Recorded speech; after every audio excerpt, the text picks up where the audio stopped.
broadcasting around the nation, on your radio, on your TV, and online. This is The Bill Press Show. 2 more women come forward with accusations against Roy Moore. That makes a total of 9. How many do you need before you believe them and don't believe that scumbag? Hey, hello, everybody. What do you say on a Thursday, November 16? How good to see you today. You're looking good. Thanks for jumping on board here. It is the Bill Press Show, as always, coming to you live from Washington, D.C., our nation's capital, and our studio right here in the heart of the action on Capitol Hill. So good to see you today. We'll run you through all the news of the day, wherever it's happening. We are there with you, whether it's Donald Trump bragging about his Asia trip yesterday down at the White House, back at the White House. Still reverberations about Jeff Sessions' stunningly unprepared and contradictory testimony. Really got pretty beat up in front of the House Judiciary Committee. And yes, Republicans in the House today expected to pass their version of the tax cut bill. Then it goes to the Senate, where already 2 senators have said, or 3 actually, have said they could not vote for it, any bill, either the Senate bill or the House bill in its current form. And of course, if Roy Moore loses, that means Republicans will be 1 more short of being able to get that bill through the Senate. Lots and lots to talk about here. We want to hear from you. We'll tell you what's going on. You tell us what it means to you, what you think about it. Send us your comments on Twitter at BP Show. We'll jump right into it. But first, This is the Full Court Press. Yes, indeed. Just a couple of other stories making news. Now, when Barack Obama was president, he put a policy in place aimed at protecting endangered elephants that were targeted for ivory. In other words, if you go to hunt trophies like elephants, you're not allowed to bring the ivory back into the United States. Well, yesterday, the Trump administration announced that it will again allow hunters to import the heads of elephants killed in 2 different African countries, including Zimbabwe, back into the United States. Probably because that jerk of a son, Don Jr., wants to go kill an elephant. That son of his is a big trophy hunter. And so the U.S. Fish and Wildlife Service confirmed the decision in a statement, saying that there had been a reversal in the policy at a forum in Africa. That's so disgusting. Well, yeah, it is the new normal, apparently, for Donald Trump, just doing horrible, horrible things. Anything Barack Obama did? Exactly. We'll undo. He's got to be against it. Kyle Fraughton is a parent at Farmington High School in Utah. And Farmington High School, their mascot is the Phoenix. The Phoenix. So at sporting events, they were cheering, "Go Phoenixes." Although that's not the right pronunciation. No. That's not what the plural of Phoenix is. The plural of Phoenix is penises. Penises. So Kyle Fraughton, this parent, heard them shouting, "Go penises! Go penises!" And so he has put together, I kid you not, he's put together a petition to change the name of the mascot for Farmington High School because he thought everybody was yelling, "Go penises!" in the stands. Well, I'll tell you one thing. If I were in that high school, that's what I would be hollering. Yeah, right. I would have been shouting, "Go penises." Go penises. Oh, yeah, absolutely. Go penises. So, no doubt. There you go. And how about this? Yesterday in New York, a painting of Christ by Leonardo da Vinci set a record at an auction, smashing previous records for artworks that sold at auction or privately. It's the painting called Salvator Mundi, which is Latin for Savior of the World. It is a painting of Christ by Leonardo da Vinci. It is the first painting, the only painting, which is going to go into private hands by Leonardo da Vinci. He only has 20 works that are actually available. What's the top right? 4.7. What was I got it here somewhere. 450 million. Top over 450 million. Yeah, over 450 million. Yeah. I dropped out at 225. Oh yeah, I understand. Yeah, I told my my dealer, that's enough.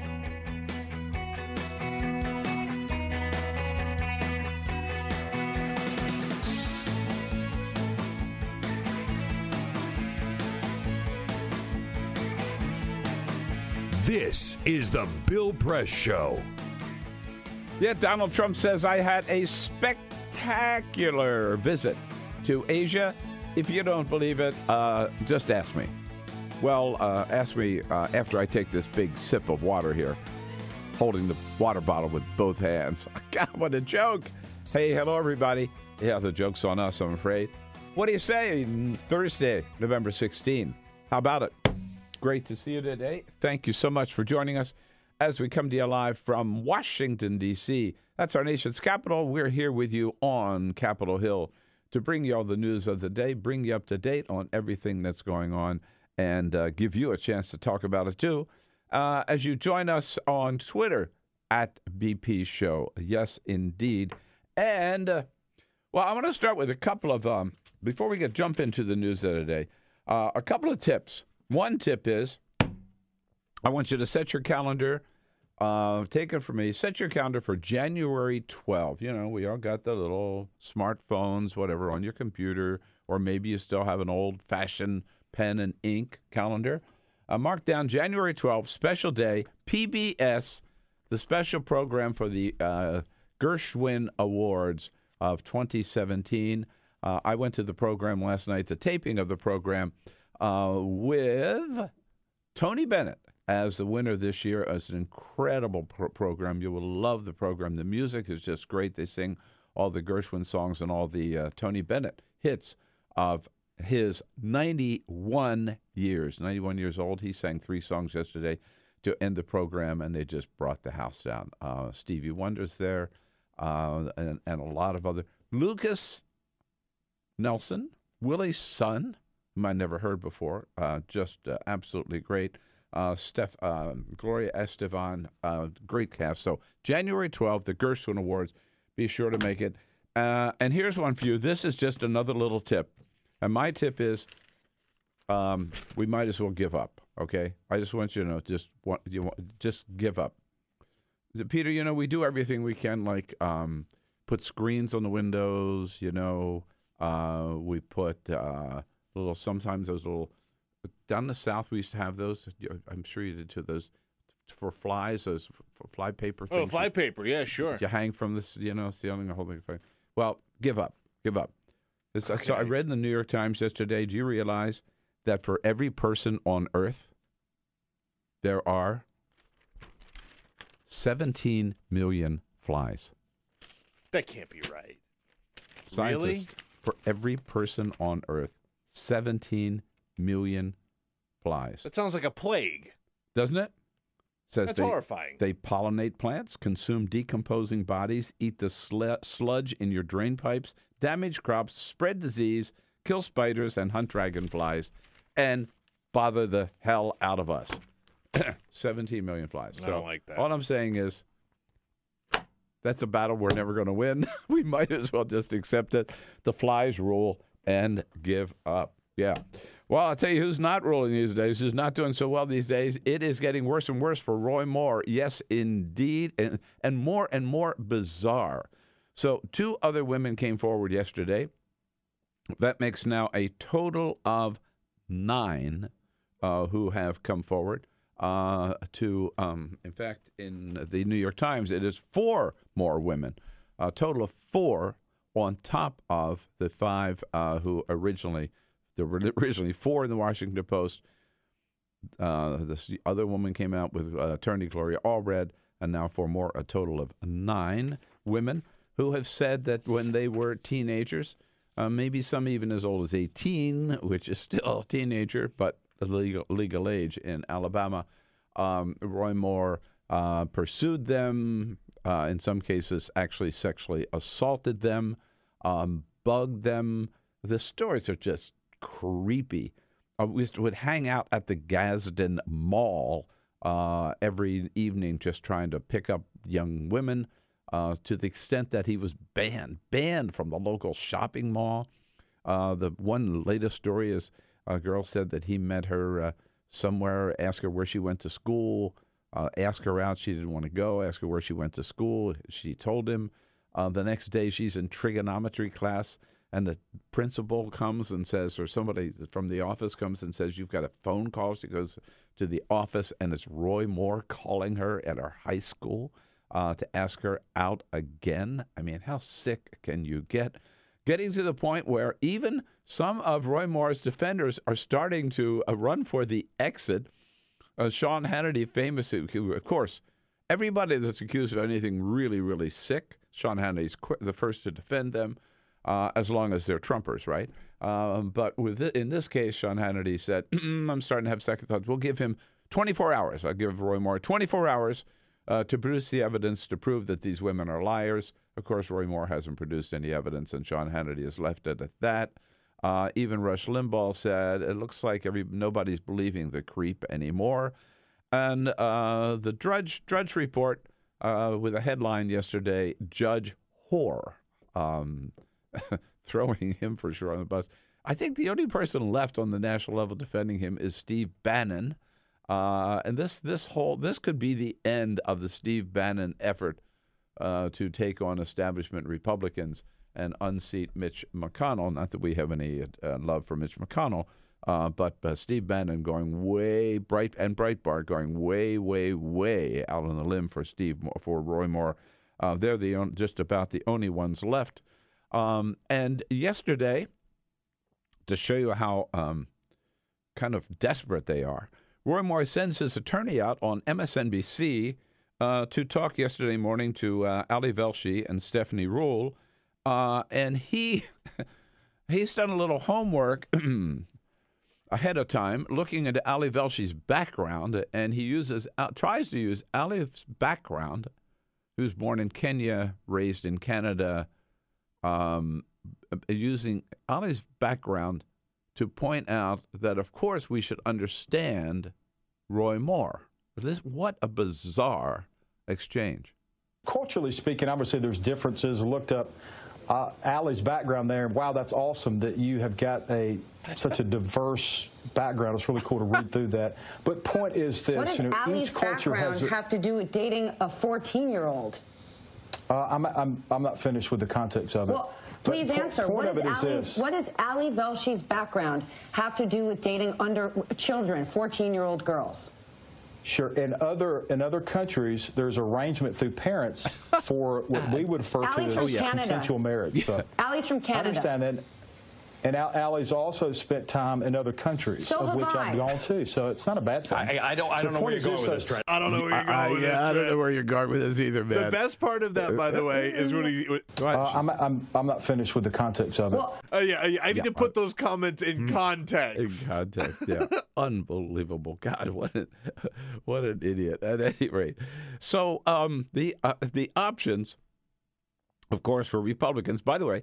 So the Alabama Republican Party, man, I'm telling you, talk about backbone, talk about courage, right? The Alabama State Republican Party, the executive committee, they met last night to decide what they're going to do about this. And, of course, they came out and did nothing, basically standing behind Roy Moore.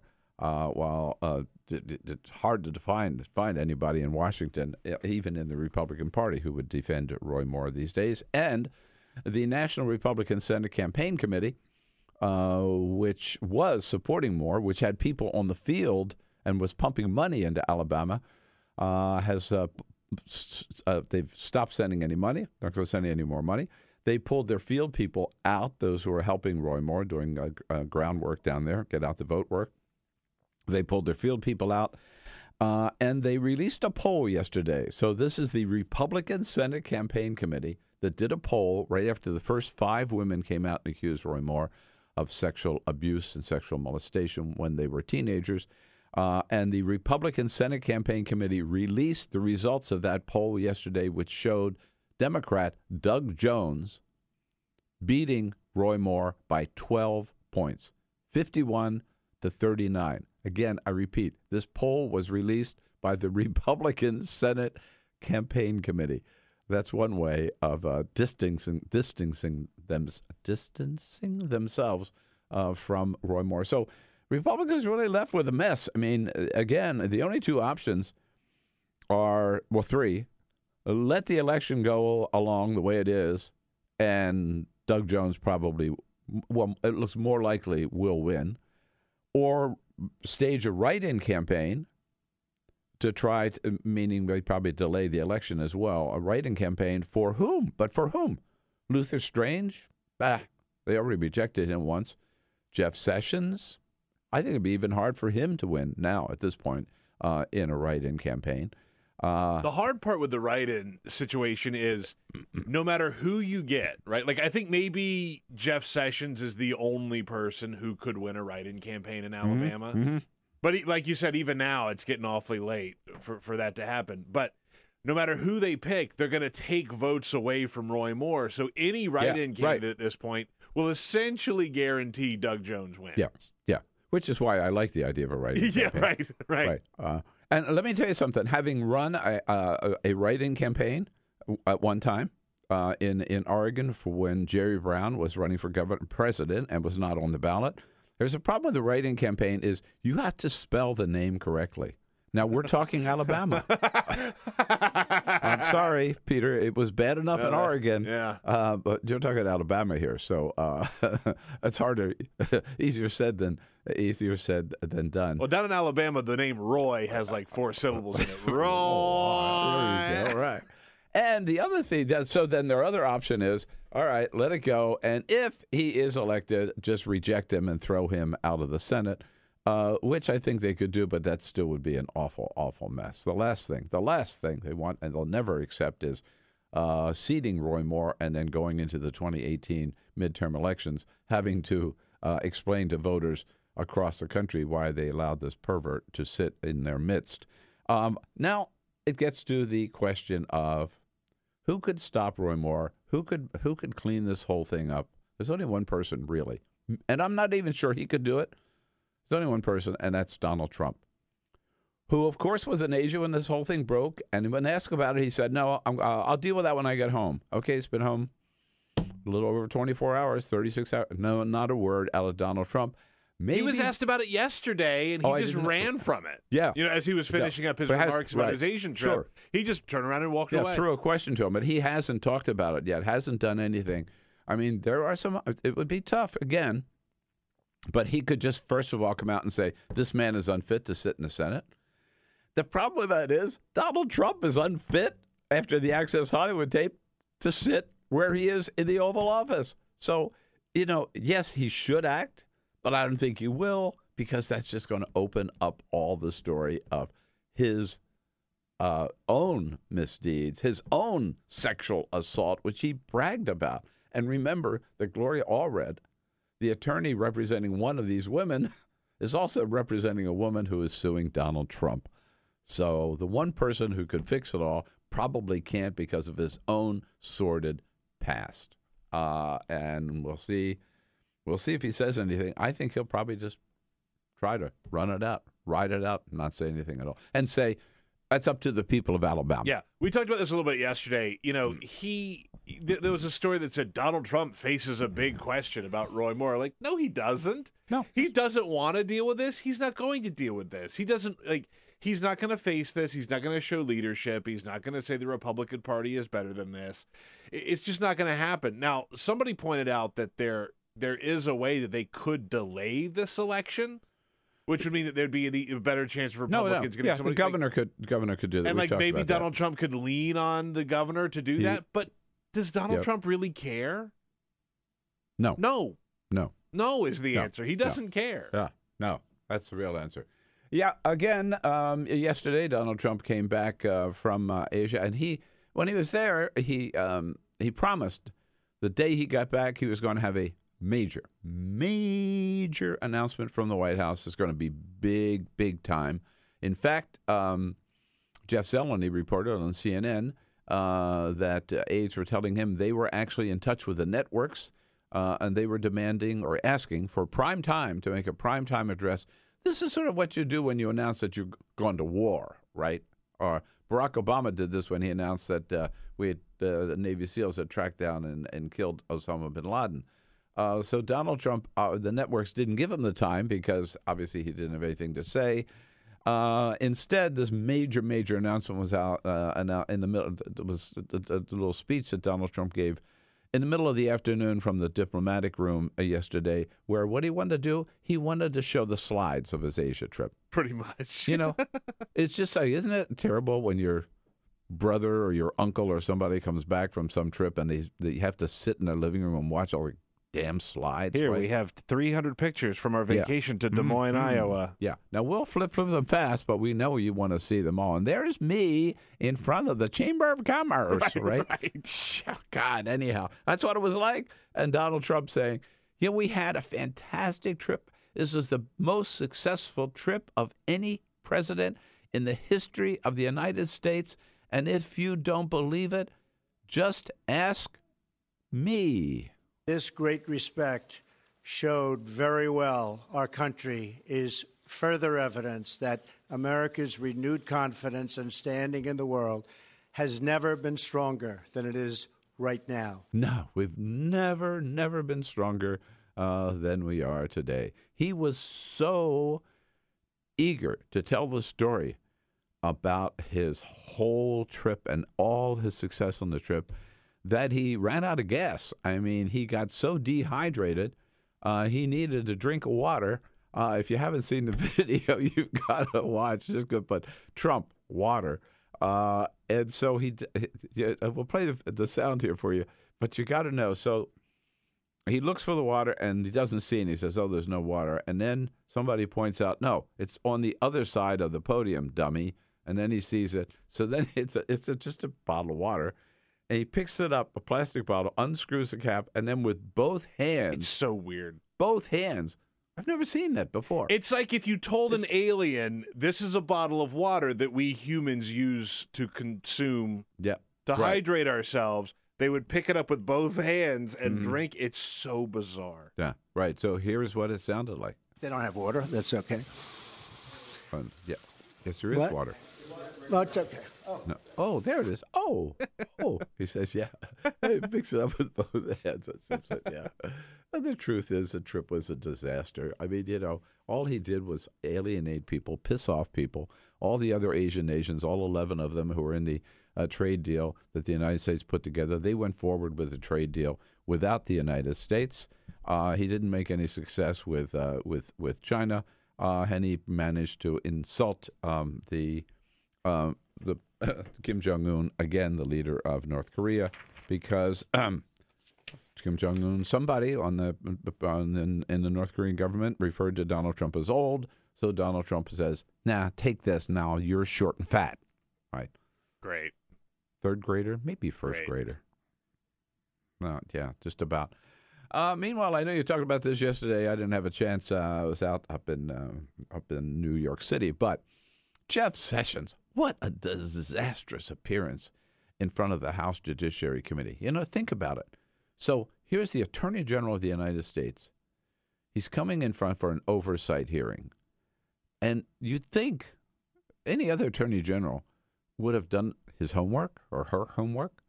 They know what questions are going to get asked. They would have prepared for this thing. He came in there just like a bozo, right? Totally unprepared, contradicted himself right and left, and made some stunning, I thought, admissions. His memory is on and off. I've never seen anybody with such selective amnesia. So Jeff Sessions originally, remember, in the Senate, he told Al Franken, and he has said this before, no, I never met with anybody, and nobody on the Trump team met with anybody. Well, then he remembered, then he was reminded, then he was forced to remember, oh, yes, you did talk to Ambassador Kislyak. And then he said, oh, no, yes, I did, but I was a senator then. I wasn't wearing my Trump campaign hat. I was wearing my senator hat. But I didn't remember that meeting. And then he gets in front of the House Judiciary Committee and says, oh, I don't remember that meeting that well, but I do remember that we got in a big argument about Ukraine. And I told him how wrong they were about Ukraine. So he says he doesn't remember a meeting. Then he doesn't remember it. He doesn't remember anything about it. But then he remembers all about Ukraine. I mean, he has zero credibility left. Yeah. And the same thing with the George Papadopoulos thing. No, I never met him. They show him the picture where he's at the meeting. Donald Trump's the other end of the table, and Papadopoulos is right in the middle of it. And then he says, Oh, once I read about in the newspaper that there was this meeting. Then I remembered that meeting, but I didn't remember anything about it. And then he gets in front of the House Judiciary Committee and says, but the only thing I do remember is he talked about Trump meeting with Putin, and I told him that was a really bad idea. I really pushed back on that. So, his memory just pops up when it's convenient here and there, right? Remembers what he wants to remember. Selective amnesia. Zero credibility. And he's the Attorney General. I mean, that I think is important to point out because, look, sometimes these guys get caught in these type of lies, but not the Attorney General of the United States. Now, I got to tell you, every once in a while, I'll run into somebody who says, "Hey, we met before," and I'll just draw a blank, okay? But if I'm head of a national security committee of a candidate for president of the United States, and a member of that committee comes up and says, "Hey, I met a guy, a professor. He can arrange a meeting between Donald Trump and Vladimir Putin, and we're going to fly. Here's my idea. I'm going to put this together, and we're going to fly Donald Trump, candidate, over to Europe to meet with Vladimir Putin." I think I'd remember that. And I said, no, that's a damn crazy idea. You're not going to do it. Do not do it. Do not pursue it. If that's what I said, I think that's something you'd remember. And if you don't remember it, you need to learn to take better notes. Oh, by the way, this is not 30 years ago, right? Right. This is last fall, right? This is like a year ago. It's crazy for us to believe that. And then the worst is Jeff Sessions says, and he tried to shoot it down in the House committee, but the day before he had released this letter, or that he made this announcement, where he's thinking calling a special counsel. A special counsel to look into, guess what? Hillary Clinton's emails. Oh, that's good because, boy, there haven't been enough hearings on Hillary Clinton's emails. Yeah. To look into whether or not James Comey did the right thing when he found her innocent of any wrongdoing, comes through the emails. And then looking into the old Uranium One deal, which we have explained so many times is just a big nothing burger. PolitiFact looked into it, called it mostly false. Shep Smith, if you didn't see this, Google that. Shep Smith on Fox News, man. He went on for, what was it, 8 or 10 minutes, I think. It was a long sort of tear where he methodically spells out why this is all BS. Brilliant job, just as we've shown you, that this was a South African company, a Canadian company, 9 total of 11 different government agencies approved this deal. Hillary Clinton was not even involved in it. I mean, everything they say about it is false. And Jeff Sessions suggesting, once again, maybe we need a special counsel for this. And the only thing I have to say about that is you have to put it in context to understand what's going on here. On November the 1st, Donald Trump told a reporter, radio reporter, I think it was Larry Johnston, I believe is the show. It's sad, he said, it's sad that as president, I'm not allowed to be involved in the Justice Department or the FBI. I'm not allowed to do what I'd like to do at the FBI. He told a radio reporter that. The next morning at 6:37 a.m., he says, everybody's talking about why the Justice Department is not investigating crooked Hillary and the Democrats, why instead they're investigating me and the Russians. He did 5 tweets that day about the Justice Department should be investigating Hillary Clinton, the crooked Hillary and the Dems, the old lock her up theme. Then Donald Trump goes to Asia for 12 days. The day before he is coming due to head back, his last day at Asia, Jeff Sessions announces, I'm thinking about appointing a special counsel to look into Hillary Clinton's emails and the Uranium One deal. I mean, you can almost hear Jeff Sessions say, how am I doing, boss? How am I doing? Did I get to keep my job now, boss? Yeah. You know what it is? It was CYA time, cover your ass time all the way for Jeff Sessions. That's all it was about. What a pathetic excuse for an attorney general. We have the great Congressman Dan Kildee coming up next here on the Bill Press Show. I just got to maybe leave with one other high note, and that is out in Oklahoma, picked up another seat, another Democratic seat, and a red district for state Senate in Oklahoma. Allison Ickley Freeman, age 26, becomes the first, I think maybe the third openly gay person to be elected to the Oklahoma State Senate. But the point is, this is a district, again, the fourth one that we've picked up now in Oklahoma. Red districts that Trump won, and the organizations like Our Revolution and the DNC and Emily's List are in there supporting these candidates, and we have 4 of them now elected in Oklahoma. Something is going on, folks. Yes, indeed. The blue wave continues to roll. Congressman Dan Kildee joining us here on the Bill Press Show, Thursday, November 16. They don't have water. That's okay. What? No, it's okay. Oh. Live video, Bill's commentary, the best clips from the show, all in one place. YouTube.com/The Bill Press Show. Hamilton was adopted from a rescue in 2008. He really likes to be around people. And as soon as I start to make my breakfast, Hamilton is right there. I get out my mat and I'm doing a downward dog and he's underneath. He's quite the pug about town. He gets invited to a lot of parties. He knows he's a pretty big deal. I mean, look at this little face. How could you not love him?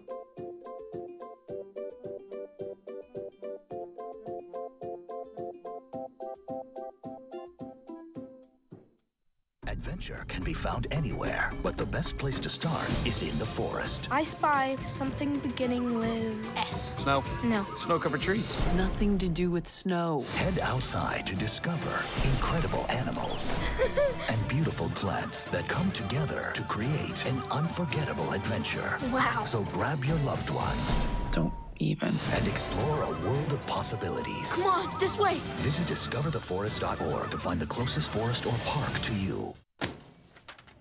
Hey, Hard, what's this? That's my resignation letter. You're resigning. Why? Because you're constantly ignoring me. You're half as active as you used to be, and you eat stuff like this. You've been putting me under a lot of pressure lately. That's why I'm ready to quit. I forgot. I'll do better. Please, don't quit on me. Okay, but remember, it's not what you say, it's what you do. Listen to your heart. Don't let it quit on you. Let's go for a walk. Uncontrolled high blood pressure could lead to a stroke, heart attack, or death. Get yours to a healthy range before it's too late. Being prepared is a part of who you are. But it's especially important in the case of a disaster. Be informed about possible emergencies in your area. Make a plan that covers where you go in an emergency. Build a kit with the things you need to survive. There's no one more capable of planning for your situation than you. Start your plan today. Go to ready.gov/myplan.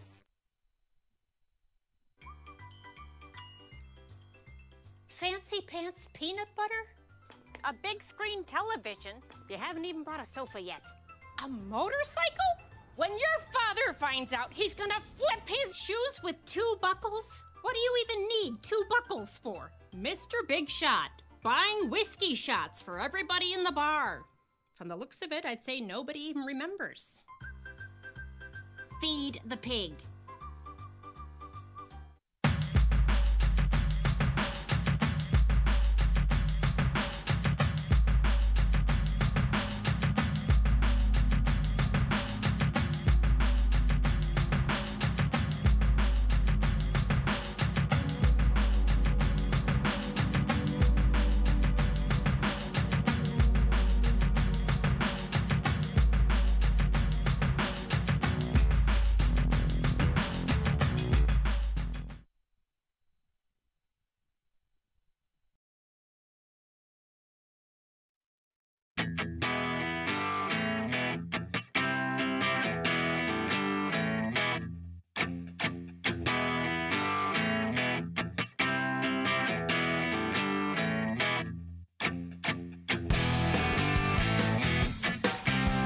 Download our podcast, search for The Bill Press Show on iTunes, and remember to rate, review, and subscribe. This is The Bill Press Show.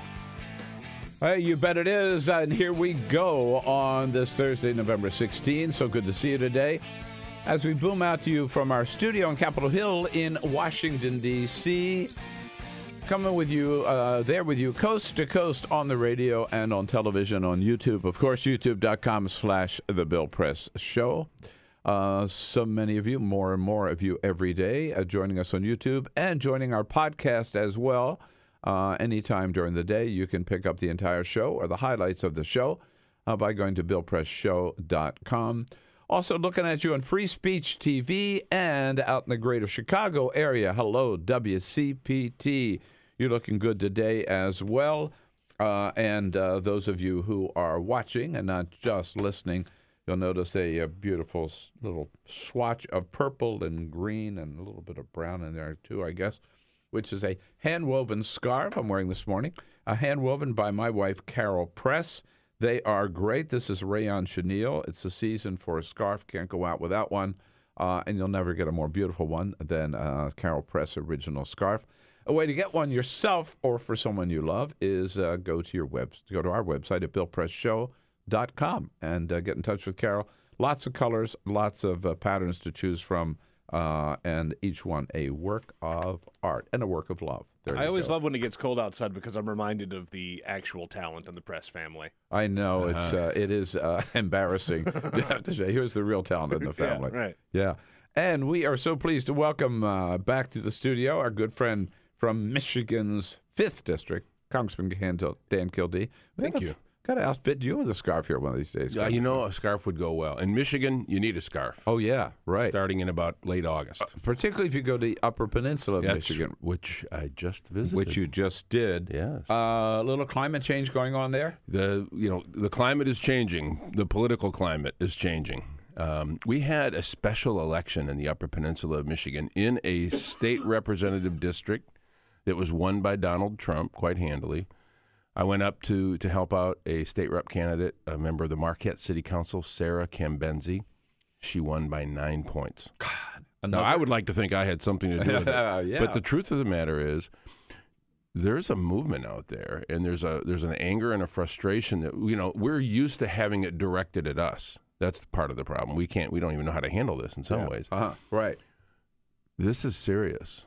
And the real question is, can we keep this momentum and make 2018 an election that restores some degree of sanity to our government? But I didn't know about this seat in Michigan, but it is part of a pattern. I just mentioned before the break this state Senate seat picked up in Oklahoma. Yeah. Again, red Oklahoma, a red district, a district that Trump carried. That's the fourth flip seat that's flipped in Oklahoma. We've seen it in Georgia, Westchester County, New York. So I got on Virginia, the House of Delegates. I haven't checked lately, but it was 15 seats at least that Democrats picked up. And some of our Republican friends are in complete denial. I got on the elevator the day after that Tuesday sweep, and a couple of my Republican colleagues, and they're sort of friendly. We have a friendly relationship. And then I said, "Hey, we had a good night last night," and I was just ribbing them a little bit, and they were saying, "Oh yeah, great, you won 2 blue states." And I said, "No, it was bigger than that." And they said, "Well, then how do you explain Utah?" And I said, "Well, it's Utah." That's how I explain it. Right. I mean, so I don't think they're getting it. And fine, if they don't want to get it, don't get it. Good. Go vote for this dog of a tax bill. Go ahead, knock yourselves out. I mean, this is. They're on a path that's unavoidable, I think, in some ways. All right. So the tax bill, just procedurally, it's today. Is the vote today? Votes today. Votes today. Yep. And President's coming over to give them a little rah-rah, and then they're going to march out and do what they're told. Right. And then the bill goes to the Senate, right? Will it get out of the House? It will get out of the House. I mean, I have a hard time believing that it won't. Of course, they seem very confident, and so I'm suspecting that what they're going to do is allow, as many of the New York Republicans that are in marginal seats, same for others in say California or New Jersey, to vote no. Let them vote no, but they're going to hold their whip tally pretty tight. This is a terrible piece of legislation, though, Bill. I mean, you can argue flat and round when it comes to the corporate tax rate and all this that we need to do. Obviously, the tax code's an issue that we ought to address. This ain't it. It's a terrible bill. No matter what your ideology is, This is a terrible bill. First of all, it's not tax reform. It's not. No, it's not reform. No, just a series of cuts. It's a massive shift to the top 1%. It's called, what is it called? HR 1. You know why it's HR 1? Help the richest 1%. That's what it is. It's terrible. That's good. Yeah. You know, and you know, this is one of those things where a lot of times we get wrapped around our axle because the details, you know. Yeah. But the details actually matter. I'll just give you an example. Before I came to Congress, I spent most of my career working on redevelopment in distressed communities. And we had these tools that were able, that allowed us, say, in Detroit or in Flint or in Buffalo, new market tax credits, brownfield tax credits for distressed, obsolete property, historic tax credits to bring equity, private equity, into development in old cities. You know what they do? Gone. Oh, really? Gone. Yeah. So I watched on the floor yesterday. So instead, probably, but I'll bet you the oil and gas subsidies are still there. Intact and permanent. Yeah. So even the relief that's provided to families is temporary and small. The relief that is given to oil and gas exploration, big and permanent. So, you know, it's interesting. The Republicans have been pushing this because they say, look, 90% of Americans will be able to fill out their tax return on a postcard. Okay. Sounds good, right? Why will they be able to fill it out on a postcard? Because they won't need the space to deduct medical expenses. They won't need the space to deduct interest on student debt. They won't need the space to deduct the pencils and paper that teachers buy for their students because we're choking public education.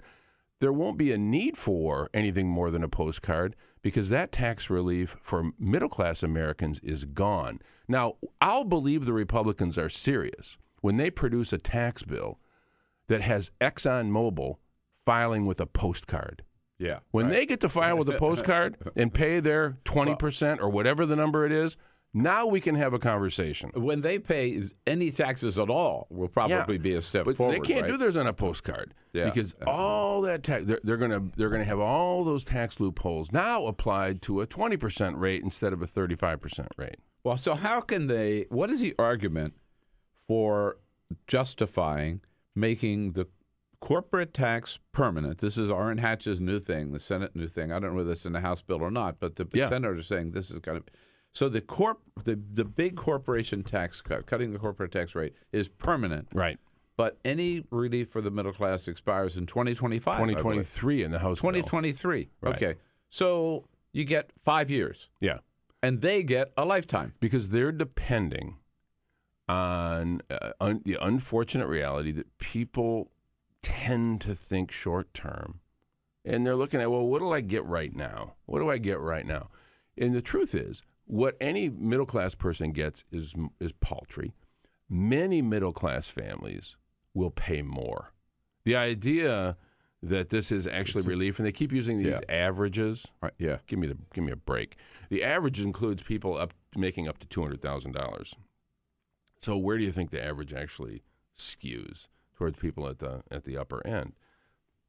But if you're a family, if it's a family of four that has anybody who has an intention of going to school and potentially borrowing money on a student loan, maybe has the potential of a chronic illness. Maybe one of the kids has diabetes. Yeah.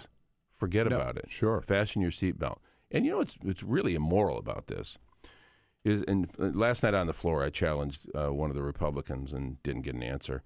They kept saying, after a member on the Democratic side got up, they would say, well, in a person in Flint, Michigan, the average family will get $1,200 of tax relief. You know what I want to know?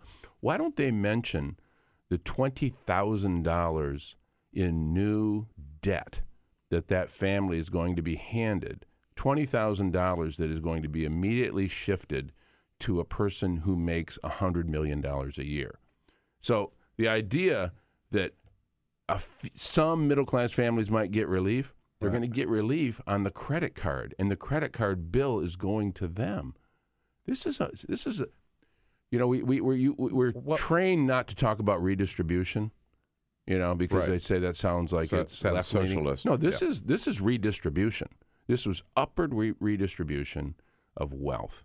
This is concentration of wealth in the hands of people who already have the highest concentration of wealth since the Gilded Age. They want their Gilded Age back, and that's what this is all about. The other thing I keep hearing is the theory that if we just cut the corporate tax rate, therefore putting more money into these big corporations, they're going to use that to raise wages of American workers. So Gary Cohn was speaking a couple of days ago. If it doesn't go to the workers, where's it going to go? Well, it's going to go into their pockets. Gary Cohn was speaking to a group of CEOs. And the moderator said, and he was saying the CEOs, these are the people who are the cheerleaders because they're going to redeploy all this capital and it's going to be this huge engine of the economy. And they asked these CEOs, so how many of you are going to, this is a room of 100 people, how many would take this tax cut and plow it back into new investment in your company? 5 hands. Even Gary Cohn said, where are the rest of the hands? I mean, they had a bit of a moment of truth. They thought they were amongst themselves. They had a moment of truth. We know where this is going. Right. This is going to shareholders. Yeah. And this is going to the CEOs. They buy their stock back. Absolutely. The CEO gets a big bonus, and then the shareholders get the rest. Yeah. Right. And it's pretty simple. I mean, as I saw someone pointed out, corporate profits are the highest they've been ever. And it's not like there's a lack of liquidity. There's money that's ready to be deployed. Exactly. So profits are high. There's a great deal of liquidity in the market. And what have they done about raising wages or increasing benefits? Bupkis. Exactly. Nothing. Yeah. So if you give them even more money, they're more likely to do it. It just doesn't add up. Okay. Now the other thing that of course happened in the Senate is that they have decided, oh no, it's not enough to just pass the tax cut bill. Let's go back and bring that old Obama repeal back in and make that part of the mix. Right. What does doing away with the individual mandate do to Obamacare? To Obamacare, it undermines health care because the people who will likely not seek health care are younger, healthier people. And so what that means is that those who really depend on health care and buy their health care either through their company or in the open market will pay higher premiums. So it's a shift of about $300 billion or so away from the affordability of health care in the marketplace to give it to the richest people. There's really 2 reasons, but one principal reason that they're doing this. They need the money. Because the people at the top are not satisfied. And they've boxed themselves into a corner where they said they can only borrow $1.5 trillion to give money to the rich. They sort of gave themselves permission to do that. And their own bill can't get them there. And so they got to find more money.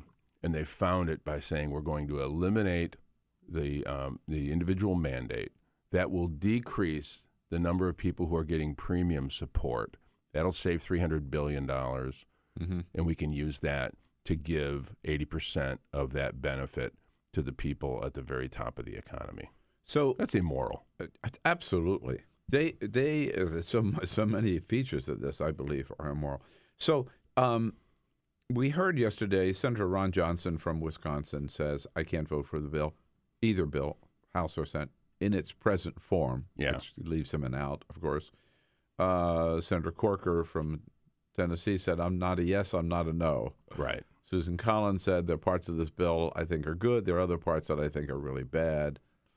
What do you think the chances are that there will be a bill goes to the president's desk? I mean, 1 out of 10, is it an 8, a 7, a 5? Yeah, I mean, I think it's 50-50 or less that they get this done, but I'm worried about it. I think we got a real problem here because whatever they get done is going to be bad. It's going to be bad, and for so many Republicans, and it's not all Republicans, but and I don't like to paint with a broad brush, but it is just a fact that when it comes to tax policy, tax cuts are their religion.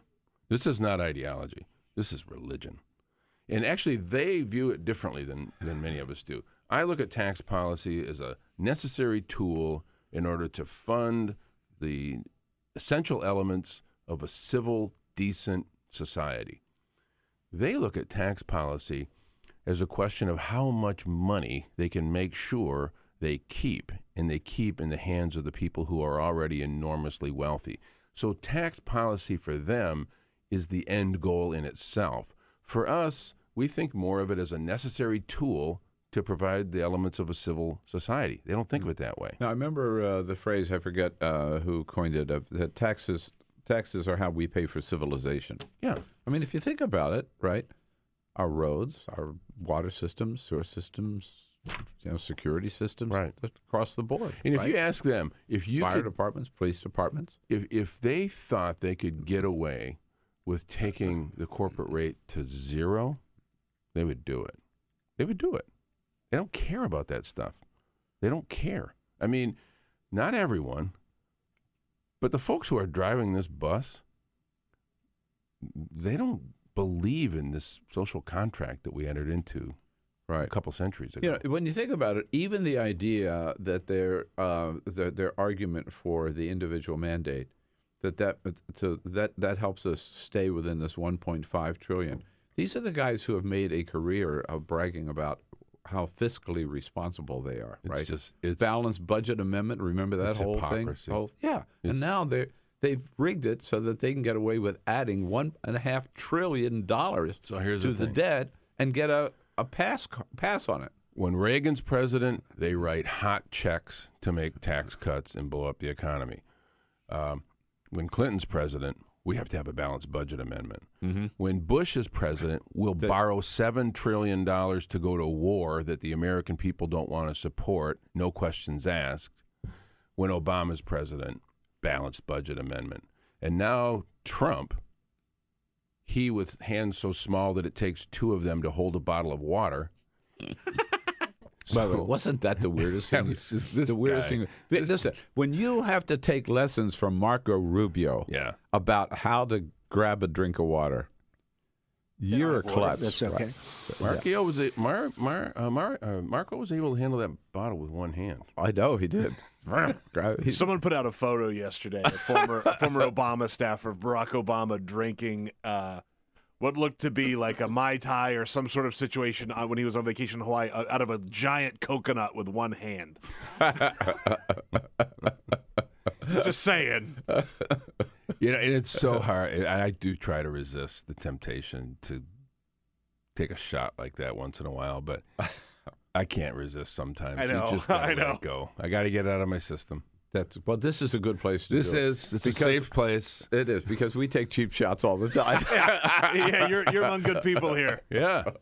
And Peter, despite being smart and thoughtful, he's also demonstrating a certain amount of technical competence. He's in the booth. He's in the booth. Rarely do they let me in here. I know. Listen, we've got the fire extinguishers nearby, just in wish case. you hadn't mentioned it because we're all so nervous. We're just, I don't know. I wonder if we're actually on the air right now. Yeah, who knows? I'm enjoying it. I don't know if anybody else is hearing it. Jamie, where are you? We need you. Get back here. Are you in the Senate House Judiciary Committee? I don't know with you. No, I'm not. So on you the Judiciary, but I watched that you didn't get the hearing. What? It was great. Train wreck. Huh? It was terrible for them. But like one of my close friends in the House is Hakeem Jeffries, who just took him apart. David Cicilline, same thing, took him apart. And Ted Lieu. But he, the problem is the guy walks in there, you would think he'd get himself kind of ready for this thing. That's what point I made earlier. Yeah, I mean, they do a little preparation. They know what questions are going to. They can figure out the questions are going to get asked. Not good. No, and how he doesn't remember anything at all, and yet he remembers in great detail that I told him Ukraine was not a good idea, or that I told him, no, you can't have that meeting with Putin and Russia. But before then, it was like, we never had any conversations at all about Russia. Well, and you can tell he was irritated when Hakeem Jeffries pointed out that he had prosecuted a police officer, I think it was a police officer, or a young person anyway, for failing to remember something and then later recalling it because it was intentional failure to recall. which obviously that's what we see with him right now. It's either poetic or ironic that came up again. Yeah. But that's remarkable. Right. So what this country needs, Congressman, is another special counsel. Oh, my God. Right? Yeah. To maybe we ought to look into those Hillary Clinton emails. Yeah. Or that Uranium One deal. Uranium One. How many One. times can you shoot that thing down? I mean, maybe a special counsel on Pearl Harbor. I mean, these guys, they are the masters of deflection. You know they're in trouble when they start talking about Hillary Clinton again. You know they got a real problem and that we're getting close to zeroing in on a serious issue when suddenly we got to go back to talking about Hillary. Yeah. That's a very good point. You know they're feeling the heat, no matter how many times Donald Trump keeps calling it a witch hunt. If he weren't feeling the heat, he would not be trying to change the focus every day to Hillary Clinton. And the right is unfortunately they're falling apart too, because I think it was Shepard Smith who did a fairly deep dive on this and came back and said, "There's no there there." No, Shep Smith was brilliant. With it,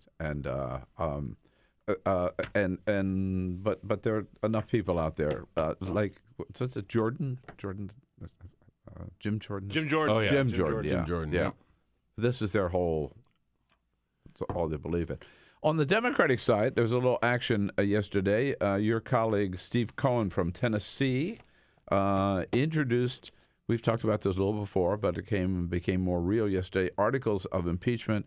Here's Congressman Cohen on the floor yesterday. The Democratic base needs to know there are members of Congress who are willing to stand up against this president and bring impeachment charges and continue to bring light to illegal conduct that's taking place and threatening our country.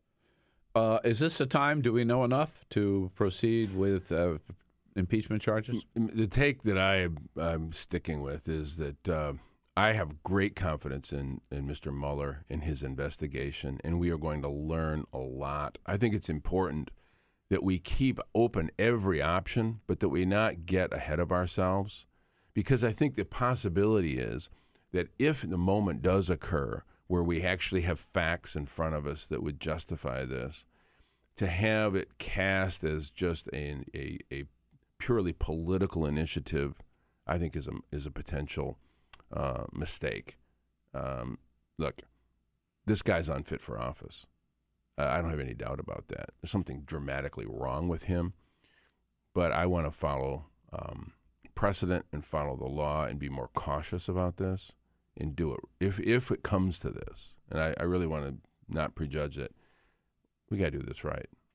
We got to do it right. You know, and I'm not. And the other thing, I'm not interested in another noble defeat. You know, as Democrats, sometimes we fall in love with noble defeat. And I'm not interested in it. But you know, I remember when Bill Clinton was elected, Bob Barr from Georgia, filed articles of impeachment like the day after Bill Clinton was sworn in. Right. And that just simply because he was there, you know. And we all said at the time, this is absurd. I mean, you know, now we got to be. It was absurd to impeach him later for what they did impeach him for too. Right. But I mean, I agree with you. I mean, it doesn't mean you are a Trump supporter if you just say let's let things play out. Let it play out. Yeah. All right. Congressman, great to see you as always. Thank all you. right. And thanks for the good news from the Upper Peninsula of Georgia. We're going to take a quick break. We'll be back with Patrick Tucker from Defense One, all about the Russian investigation. Great to see you, Congressman. Thanks for coming in. This is the Bill Press Show.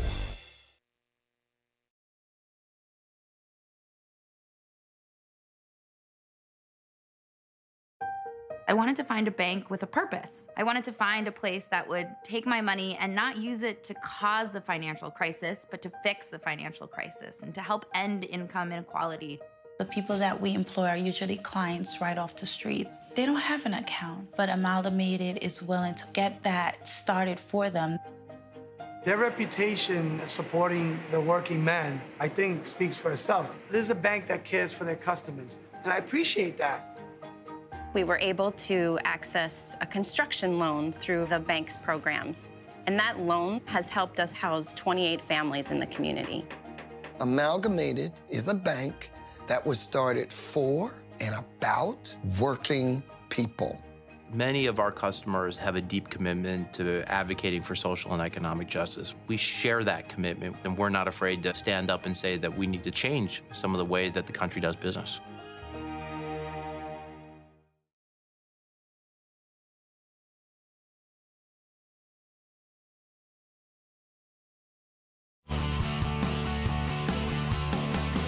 Broadcasting around the nation, on your radio, on your TV, and online.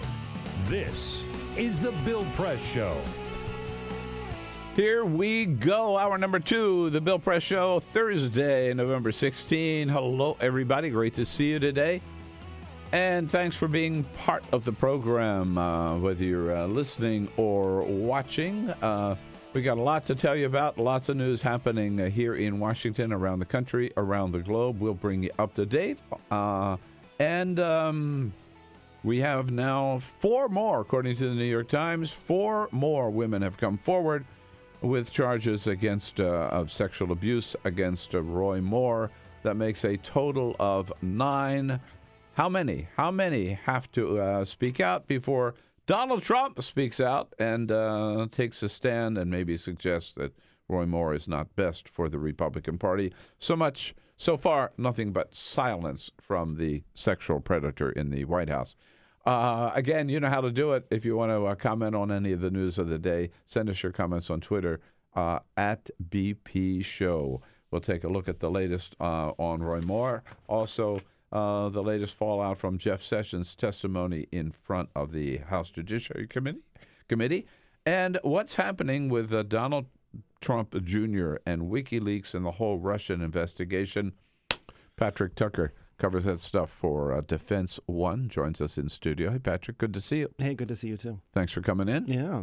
Ready to go? Fascinating stuff. Oh, my God, yeah. It's so frustrating, too. It's so frustrating because I was doing a little investigation into the most recent WikiLeaks dump, but approaching it from a completely different angle because they just released what they purport to be another batch of highly volatile CIA hacking tools. This is called Vault 8.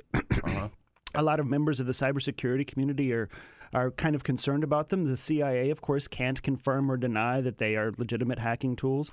They use Active Directory passwords, etc. It's all very high-level stuff, very volatile. In the meantime, and I'm looking at it, and I'm trying to figure out what's real, who's going to confirm, the presence of these exquisite and very exotic, very difficult cybersecurity tools. In the meantime, they're having this chat with Donald Trump Jr. that just looks so ridiculous and amateurish. This is not freaking James Bond stuff. This is all right. It's so silly. That's a great little tease. We want to hear more about it. But first, this is the Full Court Press. Just a couple of other quick stories making news. Bill, have you played Cards Against Humanity?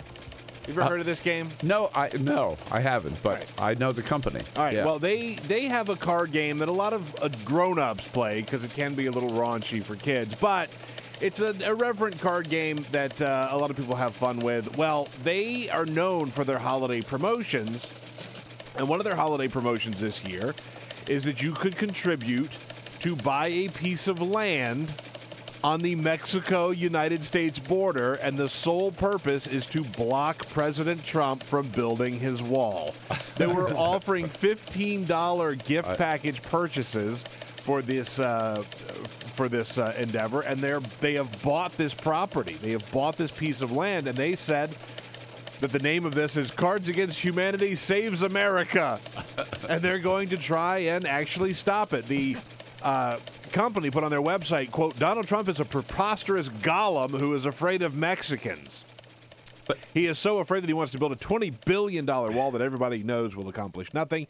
So we've purchased a plot of vacant land on the border and retained a law firm specializing in eminent domain to make it as time-consuming and expensive as possible for the wall to get built. So they are really trying to stick it to Trump with this. It's funny, but it also raises a real issue. There's a lot of private property along that border. Oh, yeah. A lot of ranchers there who don't like this idea of a wall and are not necessarily going to, just sell their property or give it away. What I found so interesting about this is not only that they bought the land, but that they have hired attorneys who specialize in these eminent domain cases.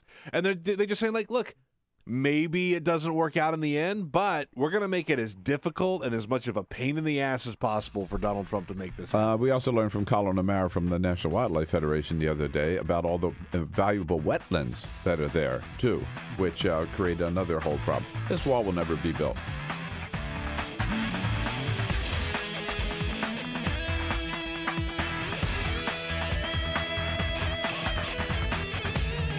This is the Bill Press Show. Yes, indeed. 4 more women coming forward with accusations of sexual abuse, sexual assault, in some cases against Roy Moore, still the Republican Senate candidate from Alabama. Has gotten so bad that even some of his buddies like Sean Hannity and Rush Limbaugh and Matt Drudge are running away from him. But Steve Bannon still standing behind Roy Moore. May they go down together. Hey, hello, everybody. What do you say? Great to see you today. On a Thursday, November 16, it is the Bill Press Show. We're coming to you live, as always, from our studio on Capitol Hill in Washington, D.C. Here with you coast to coast. We start out in D.C., but we end up alongside of you wherever you are, coast to coast in this great land of ours. Joining us on YouTube. YouTube.com/The Bill Press Show, on Free Speech TV, or on WCPT out in the greater Chicago area. And with us in studio, Patrick Tucker, technology editor at Defense One. It's defenseone.com. Again, Patrick, good to see you. So with all of these denials about any contact at all between anybody in the Trump team and Russia, shoes drop every day, it seems, everywhere you turn. Right. And the latest is Donald Jr. and WikiLeaks. Right. Okay. So in the middle of this campaign, right, when there are questions about what contacts they might be having, where WikiLeaks is releasing these emails from that the Russians had hacked from the DNC. Right. He gets a message from WikiLeaks, and he's responding. He's corresponding with them. Oh yeah, no, he gets a message, and he says, it's a message that says, "Hey, you might want to look into who's running this anti-Trump PAC." And he says, "Off the record, I'm going to look into that. Thanks." And then he starts getting some tips, basically from Roger Stone. So Roger Stone, the Trump administration guy who first contacted WikiLeaks, who got in touch with WikiLeaks and had like a little back and forth exchange with them, kind of an exchange of information. At this point, it's well known to the intelligence community and, frankly, to everybody else because of public cybersecurity reporting on this, that everything that WikiLeaks was putting out related to the DNC and to John Podesta in particular had come from Russia. This is well established as of basically June, when CrowdStrike first began to talk about... Really, that early? Yeah. July 23rd, as soon as that first dump hits WikiLeaks, then the response around the world is we know exactly where this comes from. Front page New York Times, Wall Street Journal, round the clock on the news. Thank you very much. Everybody knows where this comes from because these guys have this really well-established pattern. This is the same crew that hacked the Pentagon's non-classified email network, which I covered and a lot of other people covered. This is like a known entity. So as soon as CrowdStrike says, here's how we know that these are the guys that hacked the DNC, a whole bunch of cybersecurity reporters were reporting on it, but when it shows up on the front page of WikiLeaks, then everybody knows. So that's established as far back as July, the second that they dumped this stuff, and the actual hack of the DNC much earlier.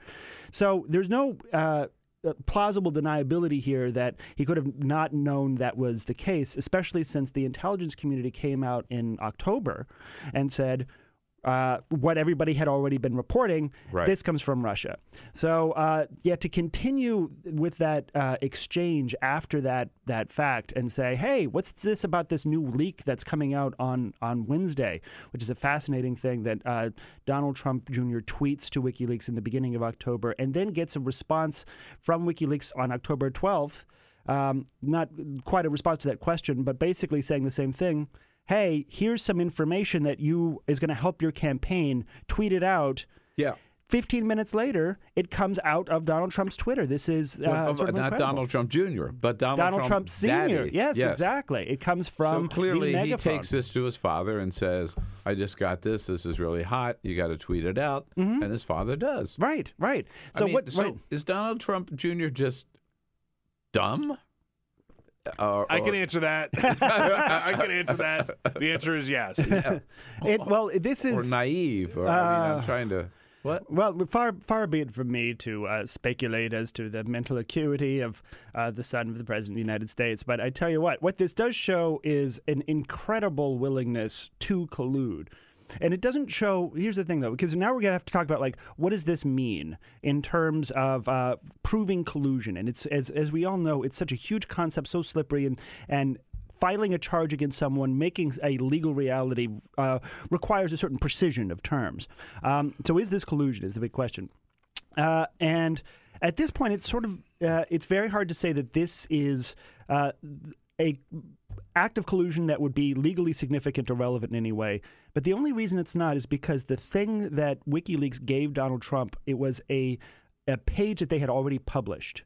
So you couldn't describe it as a contribution in kind from a foreign entity, which is illegal under campaign finance, because it's hard to say that something that's already been published has material on the open web, has any material value and would therefore count as a contribution. Does it at least mean that Donald Trump Jr. will be a focus at some point, if not already, of Robert Mueller's investigation? Well, so this is information that he turned over to the Senate Intelligence Committee. He probably has talked to Robert Mueller. The level of his... Do you think so? Do you think Mueller's already interviewed him? I believe so, yeah. Well, Mueller's... Hasn't been reported. Yeah, I believe that he probably has talked to Donald Trump Jr. And he might have... Because Robert Mueller now is talking to absolutely everybody. And that's the whole thing. That's what's sort of frustrating. Has he talked to Kushner? This I do not know.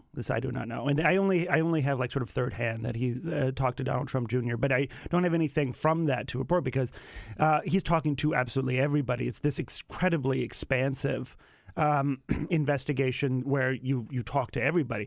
And so what's so frustrating about so much of the way it's been covered is that every conversation is treated as incredibly significant, when in fact it's actually just sort of due process in an investigation of this type and of this scope. You'll be having conversations potentially for years with absolutely everybody. What do you know about his conversations with, or the standing of Michael Flynn and his son? Oh, I know. This is an interesting one too.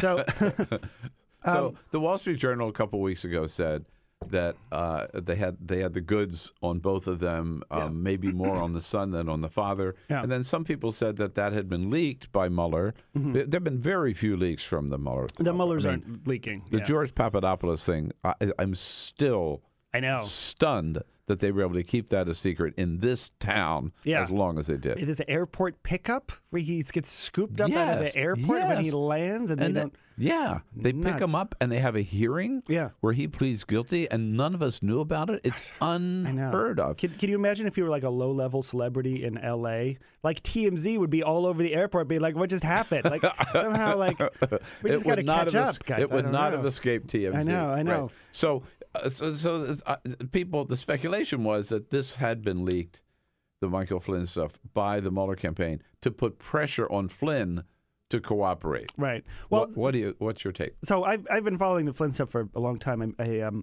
I met the guy, and back in September, a long time ago, it's strange, intense, bird-like stares. All I can really say about him as on a personal, interpersonal he does level. Have sort of a beak, like a the man like does not. Hawk. He will not blink. It's like he's looking right through you. Anyway, so back in September, he begins to make a series of really almost ridiculous, unforced errors. First, reporting that his intelligence group, his weird side gig, and it's so much of this is about his side hustle, doing bizarro black hat consulting work for weird dictators. He first reveals that his side gig, like the Flynn, like kidnapping right? So rabbis or whatever. Right. So he first reveals in September that he's got a gig doing a little bit of consulting work for Turkey. This comes out from Legistorm, which is this really great outfit that just sort of tracks congressional goings-on and things like FARA filings, just paperwork that gets lost in the shuffle. And later on, right after Election Day, it turns out that he writes this huge op-ed basically saying Erdogan is a great ally of the United States, and man, do we have to go get this fella, this, Gulen guy that's living in Pennsylvania. We got to go get him like stat. These two things awaken the FBI to Michael Flynn being kind of a shady dude. And reporting comes out saying Michael Flynn, his intel group does work for Turkey on the side, and he just wrote this op-ed, and that's shady. Good post from the Daily Caller on that. And I was very jealous because I was like very close to filing that too, because it was all over town. It's just like, here's the public reports on them. Here's their weird op-ed that comes out. After all that comes out in October, he still takes a breakfast meeting with a bunch of members of sort of Turkey's elite. And here's the weird part. This is how Wall Street Journal gets it. Robert James Woolsey, former CIA director, and by every account, a real stand-up guy. He's, not like on my side politically, but a really stand-up guy. And at this breakfast, they talk about this ridiculous black hat op that they want to do, where he and his kid are going to just go on up there and, grab this guy and put him in a sack and do like extra rendition back, like he and his kid, or get it like a fun project, that you undertake if you're like a bizarro They were going Boy to Scout. kidnap him and take him back to Turkey. Right, and Robert James Woolsey's in the breakfast with them. And he hears this, and he's like, "No, I'm not down with this. This is a terrible idea." They were talking about this somewhat seriously, and this is where we're going to, how much trouble Flynn and Jr. are in, is how seriously they were talking about it. How seriously can you prove their intention? Whether or not they received upwards of perhaps $500,000 from Turkish government insiders. It's not quite the Turkish government, but it's a bunch of guys that actually are in the higher levels of Turkish government. So it's a little bit laundered, but it's still very traceable back to, the players within the Erdogan regime. And what exactly they agreed to do, but it's it's this thing where we constantly expect some level of intrigue, of conspiracy, of just diabolical intent that's on the level of like James Bond View to a Kill, and instead we get James Bond like Octopussy, like the weird stupid one where the bad guys are literally like clowns, like that's kind of what we're dealing with now. It's not a conspiracy that lives up to our expectations. All right, now so even sad. if they prove all of that stuff about Michael Flynn, it's just like, to me, the stuff that they got Manafort and Gates on. That does not add up to Donald Trump, collusion, Russia. Right. Does it? And that's the whole thing. Collusion is.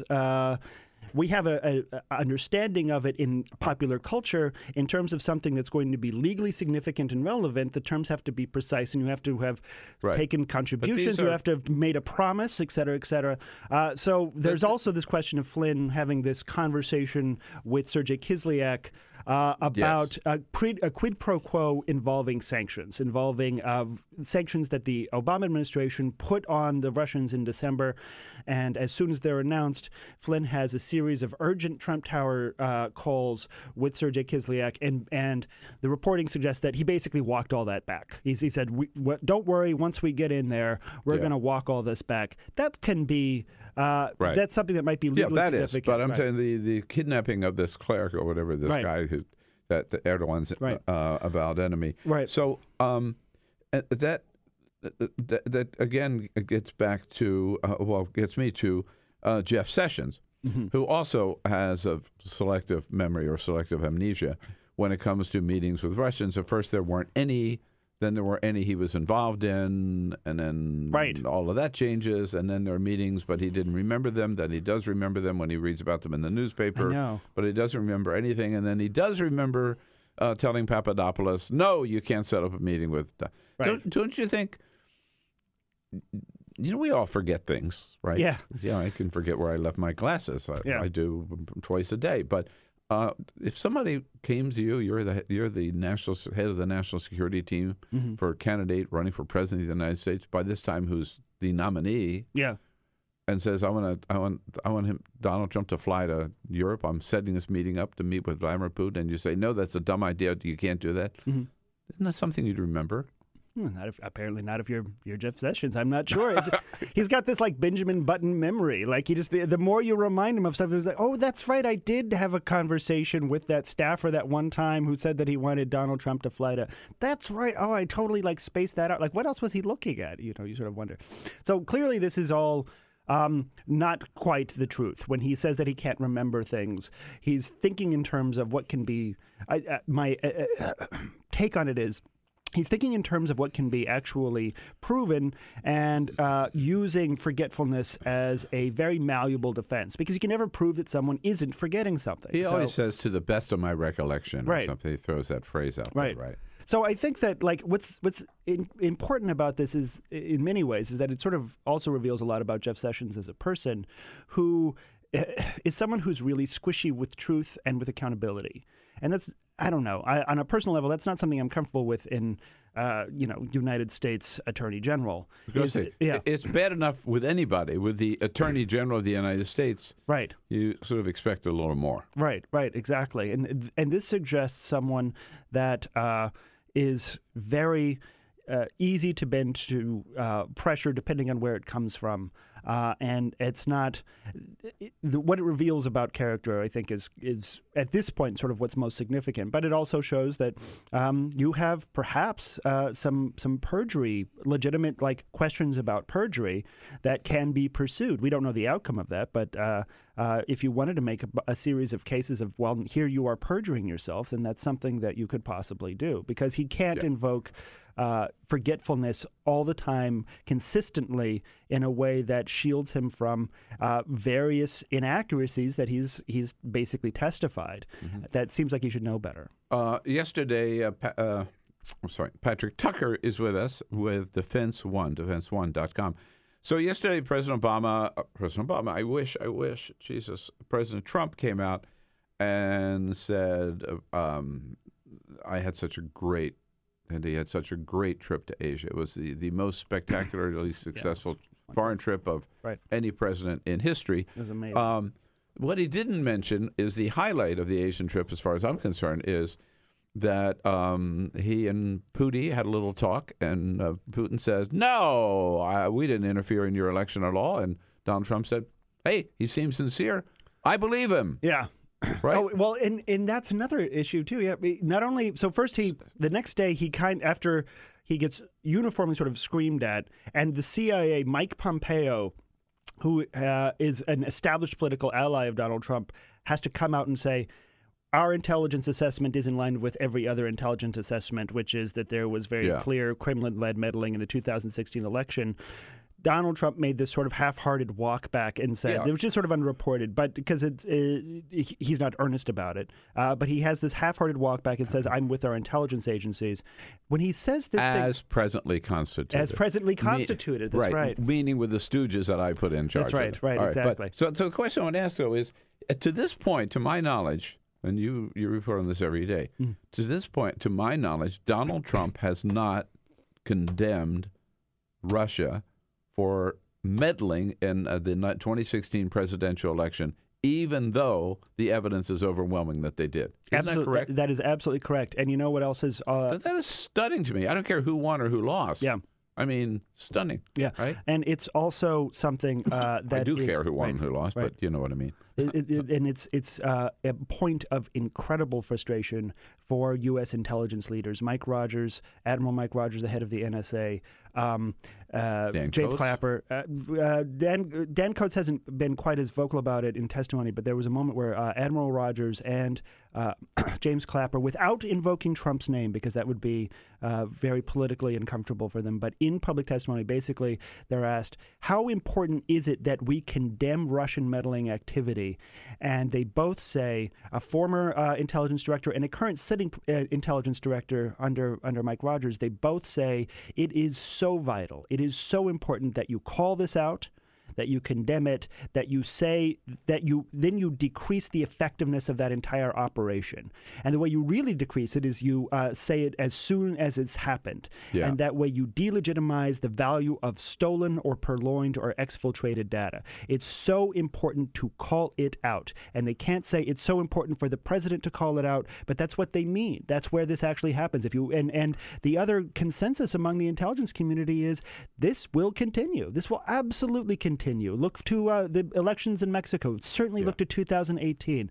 Without a firm statement from a unified government saying that this is absolutely unacceptable behavior, we will fight this on every level that we can. We will not allow it. Then you have to expect the continuance of the undermining of our democratic process. Right. And what percentage or how big a part of their role were WikiLeaks, not Google, Facebook and Twitter. Yeah.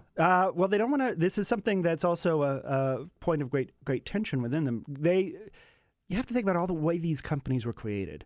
It's basically a handful of very smart kids get together in Silicon Valley in the aughts, come up with some math, figure out how to create, and because in 2007 everyone's walking around with a computer in their pocket, figure out how to get millions of users for a service that they spent actually very little time creating, and then they let the whole thing run on autopilot. That's kind of the thing that's what Silicon Valley actually is currently constituted. Stuff made by teenagers in the aughts that they created 10 years ago and now basically runs on autopilot. And now the stuff is beginning to break down. Like, we're realizing that it has national security significance and that foreign intelligence operators are able to use it in a way to affect political outcomes.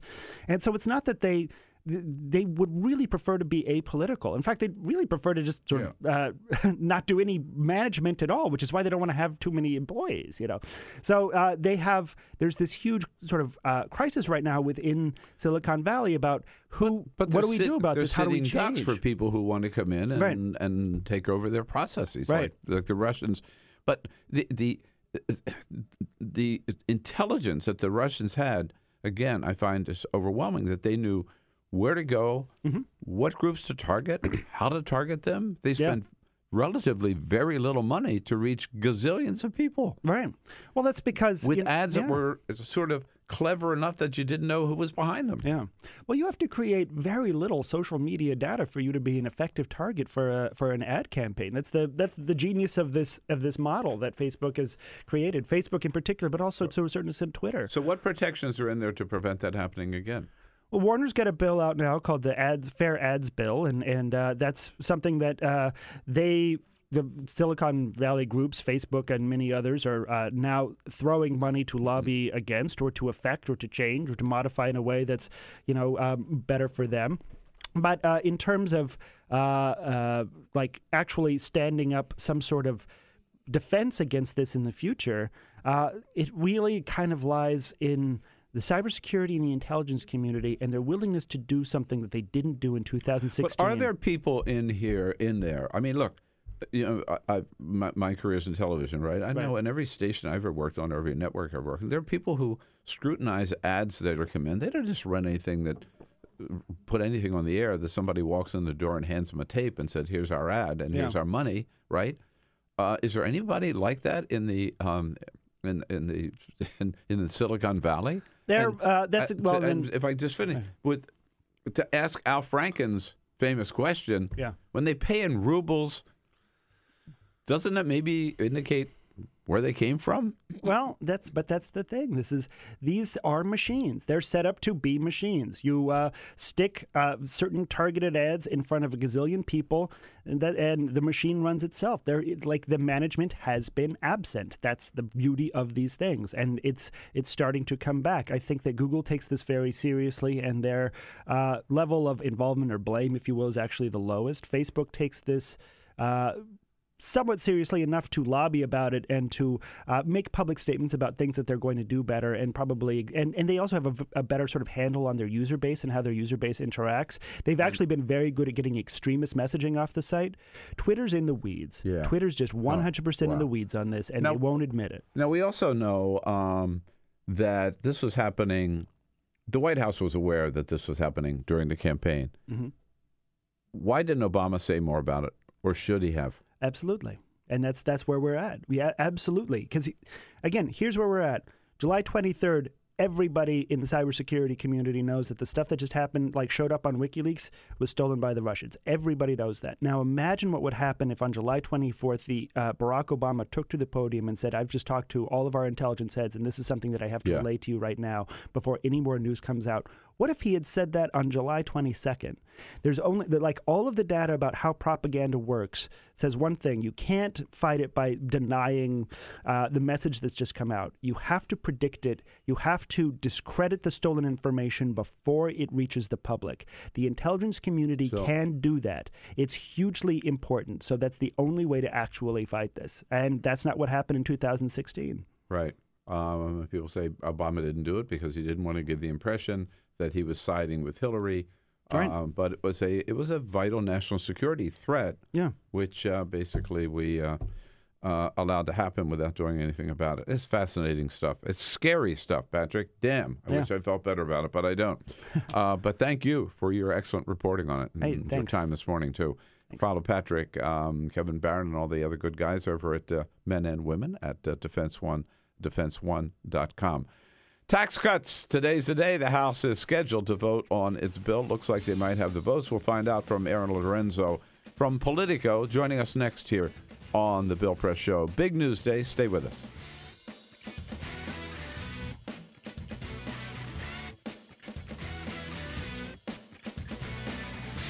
This is the Bill Press Show. Hey friends, it's Bill Press here, and I want to tell you about an exciting new venture that we're embarking on here at the Bill Press Show and ask for your help. First, I don't have to tell you, with Donald Trump in the White House, it's more important than ever to keep strong progressive voices out there on the media every single day. But you know what? It's also harder than ever for a couple of reasons. First, because there are so few progressive radio stations. Second, because station owners just won't put progressive voices on the air. And third, because even YouTube won't allow any ads on on commentary, progressive commentary that's in any way political. I mean, you can't even mention the word war without YouTube pulling that ad revenue. And of course, without those ads, without that revenue, we can't raise the money we need to, pay the rent, to pay salaries, to turn on the lights, and keep those strong progressive shows coming your way every day as we have for the last 12 years. So we've embarked on something new, and we need your help. We've just started putting up all exclusive content on a new platform called Patreon. Now, by becoming a Bill Press Show subscriber for a very low monthly fee, you'll be able to go to Patreon and get exclusive content, newsmaker interviews, political, progressive commentary, political columns that you won't be able to get anywhere else. And pretty soon, you'll be able to enjoy our very special podcast called The Making of Bernie Sanders. And again, it's all on Patreon, Patreon. So please go to Patreon today and sign up, become a subscriber to the Bill Press Show. Together, we can make a difference. Together, we will keep the resistance alive. Together, we will fight back against the destructive policies of Donald Trump, but we can't do it without your help. So please go to Patreon today and sign up. Thank you. Look at you. You're at the top of your game. At work or at play, you're unstoppable. Nothing can throw you off track. Oh, hey, she's cute. Nice going, man. Things are going great for you. You've earned a night out. Good drinks, good friends. Yeah, we can go ahead and call this a good night. Wait, is that your car? Uh-oh. Not smart. Yeah, I saw that coming. Say goodbye to her. Ouch, that'll hurt your bank account. You're looking at around 10 grand in fines, legal fees, and increased insurance rates. I hope you like eating frozen dinners. Alone. Let's try this again. Smart move. Because buzz driving is drunk driving.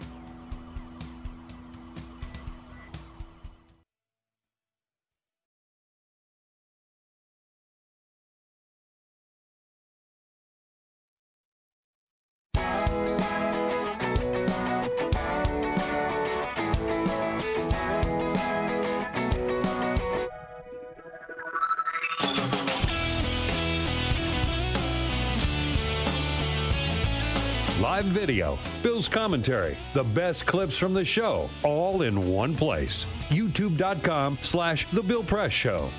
And on this Thursday, November 16, the Bill Press Show coming to you live from Washington, D.C. Joining you coast to coast on YouTube, youtube.com/The Bill Press Show on Free Speech TV, and, of course, out in the greater Chicago area on WCPT. Good to have you with us. Look forward to hearing from you what you think about all the news of the day. Send us your comments on Twitter at any time, at BP Show. Hey, what the hell? Donald Trump is already tweeting this morning. You can as well, and we invite you to give you a chance to sound off about the news of the day. I think you've seen, of those of you who are watching, regular watchers either on Free Speech or YouTube, purple is one of my favorite colors. I'm wearing purple again today in the form of a beautiful hand-woven scarf, rayon chenille, hand-woven scarf by my wife, Carol.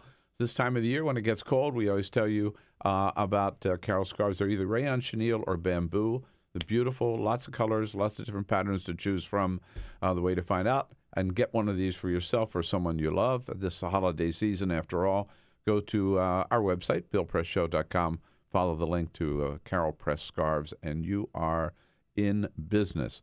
And the House is in business today, taking up finally the so-called tax reform, which is really a tax cut bill. Looks like there'll be a big vote in the House today. Aaron Lorenzo is the tax reporter. This is his time for Politico. Kind enough to join us in studio there this morning. Hey, Aaron, good to see you. Good morning, Bill. Thanks for coming in. So the vote today, finally, in the House, right? That's right. Vote in a few hours, it looks like. Do they have how many hearings have they held on this bill? The actual bill, no hearings. And that's been a big complaint from the Democratic side. I'm sure you have heard and seen those kind of comments. So this bill, which does impact like the entire economy, correct? That is a fair assessment. Right. Isn't there a procedure that says, is there something called regular order where they have to have, there's a certain number of days they have to put the bill out, and there's a certain number of hearings they have to have? No? Well, I think if you want to get very technical, the Republicans who are in charge of things will certainly tell you they're following regular order.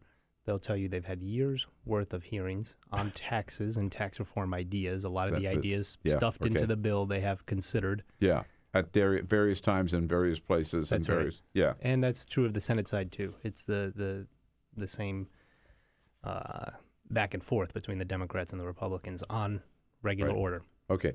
Now, let's say, for our viewers, our listeners, I make less than $100,000 a year, right? Okay. What's in this bill for me? Well, they'll tell you that things are going to be a lot easier when it comes time to file your taxes.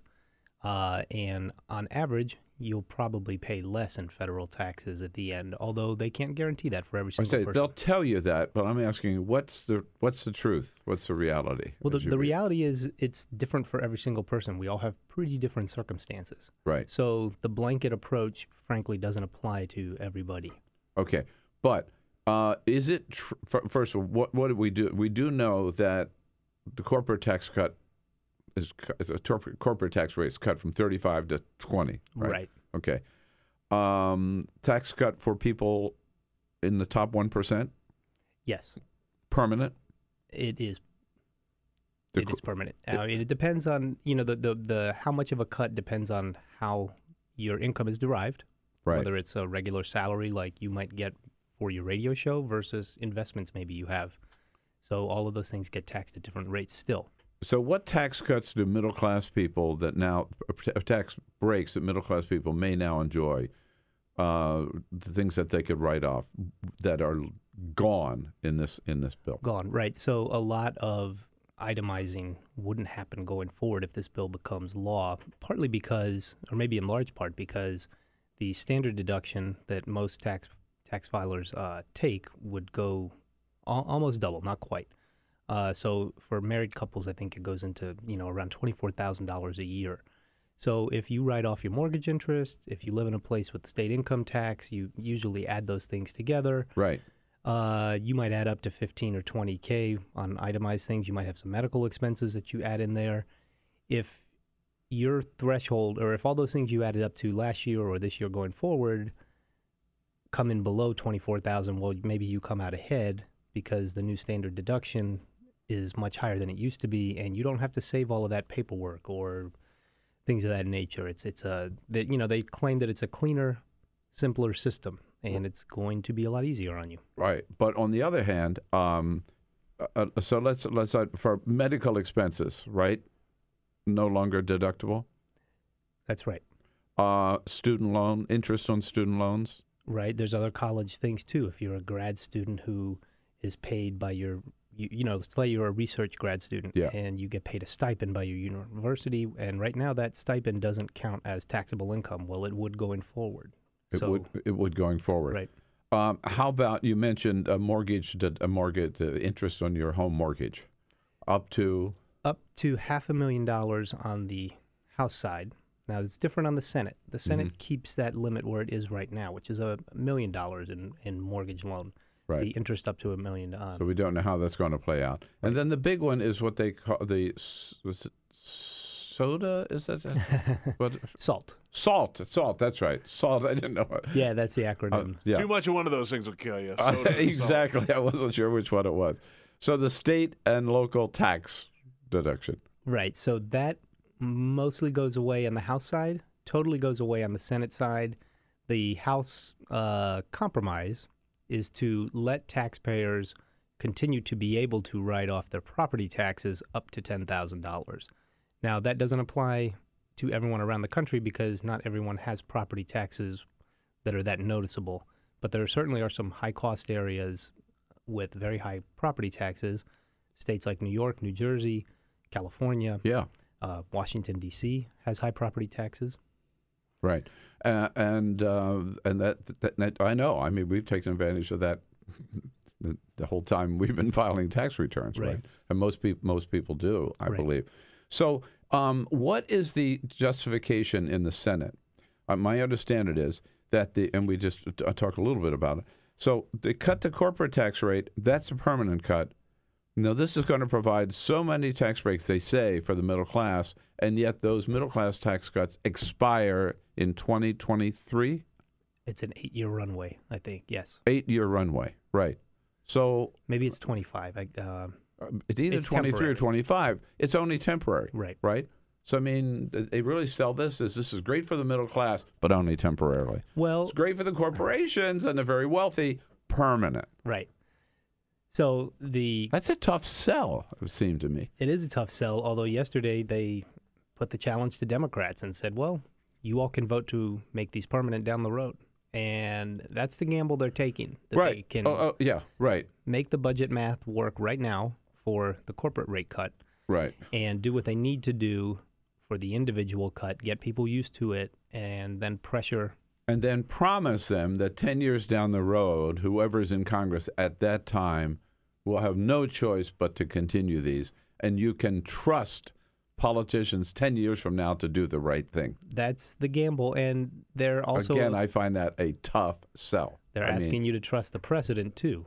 President Bush in 2001 and 2003 moved through Congress some individual tax cuts. And largely, the general population still pays rates at those rates because they were temporary at the time. And in what do we call it that New Year's Eve? The fiscal cliff. Yeah, those were largely made permanent. I remember that play when he made it. Then we come to the Senate, and the Senate says, "Oh, here's an idea. We failed 3 times to repeal Obamacare, so let's put part of that into the tax bill." Does adding getting rid of the individual mandate as part of the Affordable Care Act, does that kill the Senate tax bill? As of now, no, because I believe it's still in there. So yeah, right. But I mean, does that mean the bill will be able to get passed? Do you think? It looked like as of yesterday, when I left the building and went home for dinner, that there's probably only one definite Senate holdout on the Republican side. They can afford to lose 2. So As of last evening, it looked like it was just Senator Collins of Maine was the question mark. In the past, she's been vocal. Well, Rob Johnson of Wisconsin said he can't vote for it in its present form. And that was over another issue. That's over taxing businesses. Right. Yeah. So I guess I was getting to, from what I've seen, Rob Johnson, Bob Corker, Susan Collins, for maybe various reasons, have said they're not a yes vote like today, right? Right. It doesn't seem like they're a guarantee. So do they end up having to take out that individual mandate repeal that they put in the last 2 days to get Collins back on their side? Because maybe you're losing Johnson over businesses. Maybe you're losing Corker over budget concerns. Right. There are certainly other Republican members of the Senate who have some budget question marks. They aren't very keen on this temporary idea. So you cover this every day. This has been your bread and butter, watching this tax cut bill. With the differences between the House bill, the Senate bill, with some senators we know in the margin, like it was for the repeal of Obamacare, is so tight in the Senate. On a scale of 1 to 10, what do you think the chances are that before the end of the year, which they say they need this big legislative win to have something to go before voters in 2018, what do you think the chances are they're going to get a bill out into the president's desk? I think it's a pretty strong chance that you'll see some sort of tax cut legislation, whether it's what we're discussing in its current form, even though there's some differences between the House and Senate, whether it's that massive package blended together or it's a straight tax cut package. I think you'll see something because the political pressure on them, on the Republican Party, to show that they have delivered on one of their campaign promises and getting a Republican elected to the White House is mounting and pretty great. And a lot of them are talking quite regularly about how they'll pay a price at the polls a year from now if they don't get this done. If they don't have a bill. That's right. Yeah. I personally think they'll pay a price if they have this bill that they're talking about, but that's to be seen. And of course, then we also have that little messy thing called an Alabama Senate race, which may have an impact too. That changes daily. It's quite having quite a ripple effect. It does. Hey, Aaron, thanks so much for coming in, bringing us up to date on this. It's Politico. We often have guests in from Politico. You can follow their great work. I check them out 2 or 3 times a day to find out what's going on at Politico.com. And the big vote is today, so we'll let you get back to work. Thanks so much for coming in. Thanks a lot, Bill. All right. And there is, as we said, other news, including that messy Senate race down in Alabama, which gets messier and messier every day, particularly yesterday, where yet 4 more women have come forward with accusations of sexual abuse, sexual assault in one case for sure, against Alabama Senate candidate. Yes, he's still the Senate candidate, Roy Moore. By the way, if you thought the Alabama Republicans were going to take any action, forget about that. The executive group, the steering committee or whatever, met last night, an emergency session to find out what they were going to do about Roy Moore. And yeah, they did nothing. They walked out without doing anything, not taking any action. They're standing by their man. These 4 women yesterday who came out, I mean, read the stories, really creepy stories, as if the earlier ones weren't enough. The guy signing this girl's high school yearbook. One of them said that she actually was a high school student, and Roy Moore meets her, and he asks her out, and she says, "Do you know how old I am?" And he says something like, "Yeah, but I like dating younger girls, right?" And he said, "So where do you go to?" She said, "I'm in high school. Where do you go to school?" So the next day, she's in trigonometry class, and somebody from the principal's office comes to the door and asks for her and interrupts the class, asks for her and says, "You have an important phone call in the principal's office." She goes down to the office, picks up the phone. He says, "Hi, this is Roy Moore." I mean, can you imagine? God, creepy thing. And another woman who said she worked as a teenager, was working at this mall where this sleazy guy would hang out at the mall, hitting up on young women, kept following her around and trying to talk to her and corner her. And she finally complained to the management of the mall about this guy. And then the manager of the mall said, "Don't worry, we have banned him from the Gaston, Alabama shopping mall. You're banned from the local shopping mall, man. You are one sick dude. Right? I've actually been. I haven't been in that particular mall, but I've been in some shopping malls in Alabama, and I've seen some pretty egregious offenses to humanity. To actually get banned from a mall in Alabama, that's bad. As far as I'm concerned, okay, you want to know who's telling the truth, these women or Roy Moore? The fact that he's banned from the local shopping mall, to me, is all the evidence you need. Sure. It's all you need. That's it. That says it all. So, the defenders of Roy Moore, and there are fewer and fewer of them, by the way. I mean, even Sean Hannity now has backed off. Rush Limbaugh is backing off. Matt Drudge, the Drudge Report, is gone.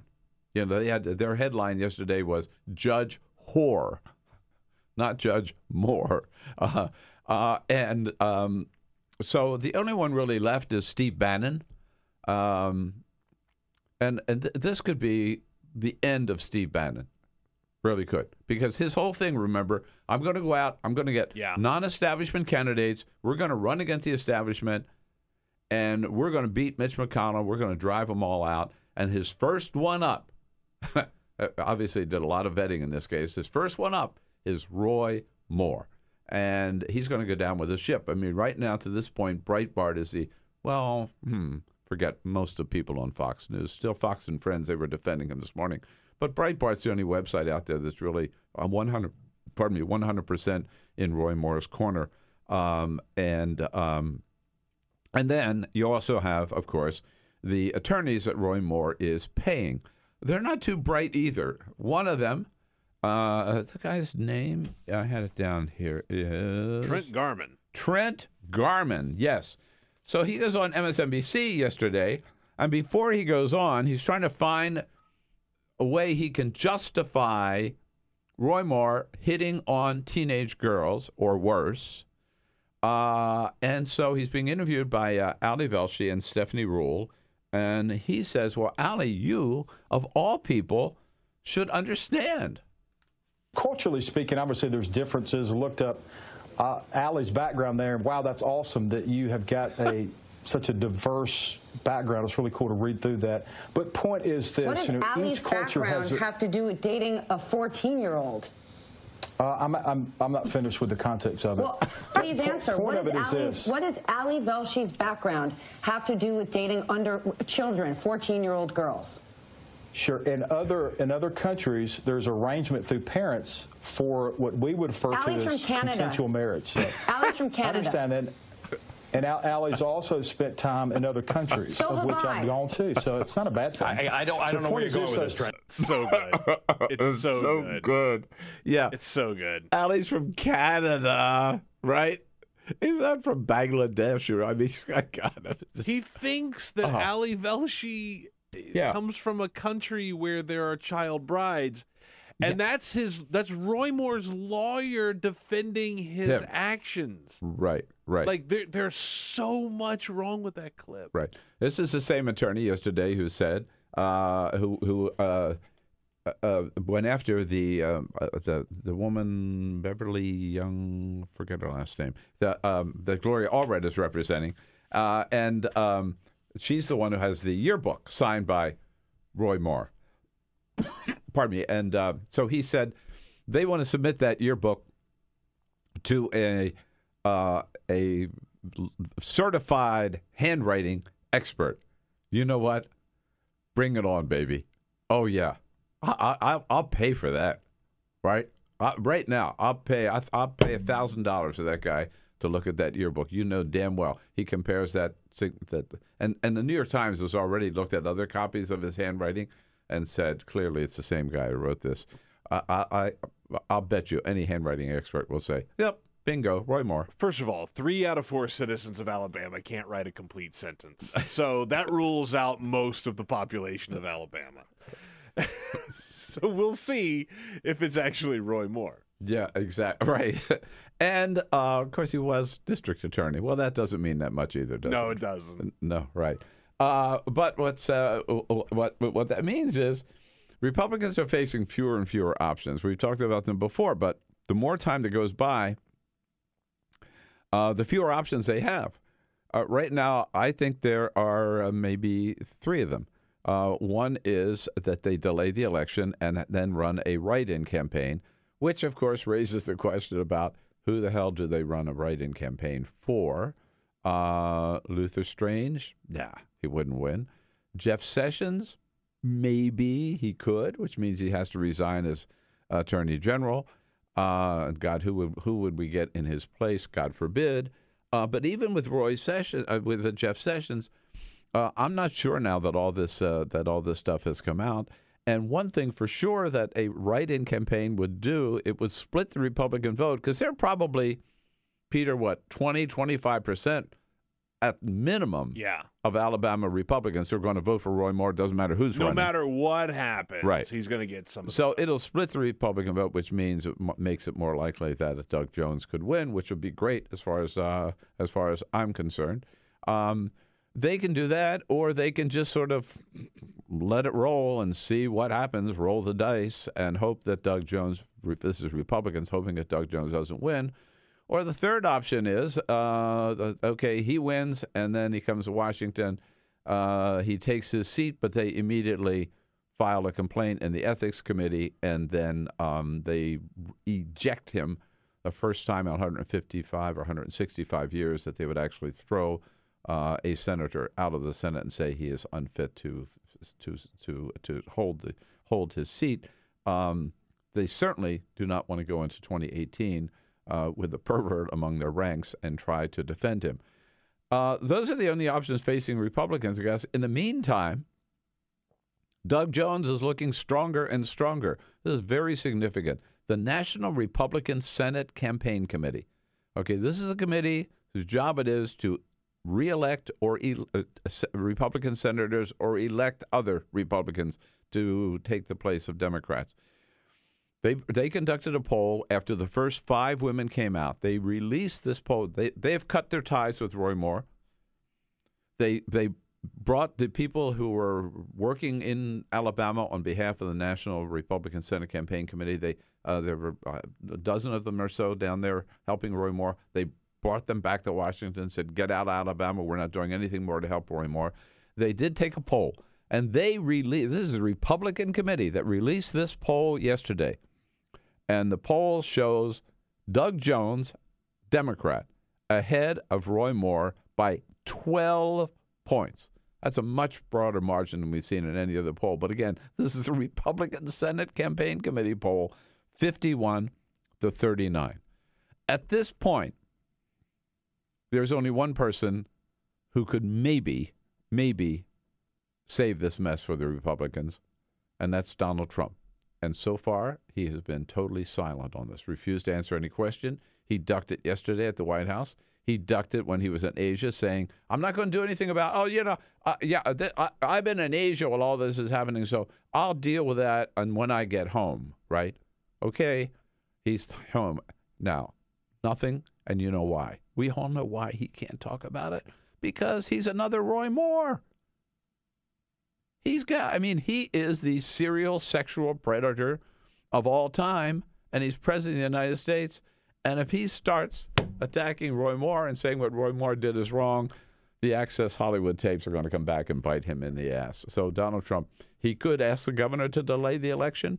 He could unleash Jeff Sessions, go down and run a write-in campaign. He could say Roy Moore is not fit to sit in the Senate. But the problem is, again, if Roy Moore is not fit to sit in the United States Senate, Donald Trump is not fit to sit in the Oval Office. There it is. Oh, man. It's hard to keep up with all the news of the day. And we'll get that tax cut bill, and we'll be back and talk about it all tomorrow. So thanks for being with us on this Thursday, November 16, friends.